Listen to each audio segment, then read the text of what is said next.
नमस्कार मित्रांनो, कसे आहात? हसताय ना? हसायलाच पाहिजे.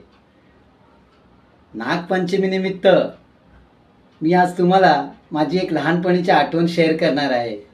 जर तुम्हाला हा व्हिडिओ आवडला तर नक्की शेअर, लाईक आणि फॉलो करा. मला वाटते ही आठवण बहुतेक खूप लोकांच्या लहानपणीची असावी.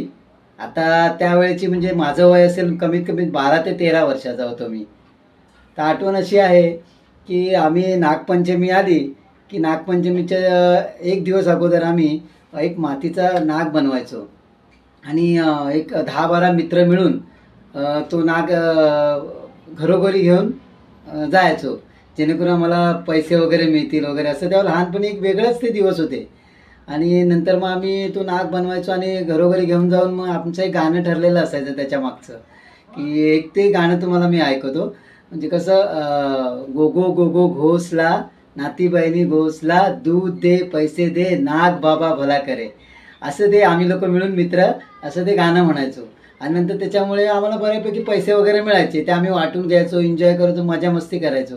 कारण त्यावेळेला पैसे म्हटले तर खूप कमी असं कुठून असं आत्ताच्या जे मुलांना मिळतं आहे ते त्यावेळेला आम्हाला मिळायचं नाही काहीच. तर तो असा एक क्षण आठवणीतला आहे.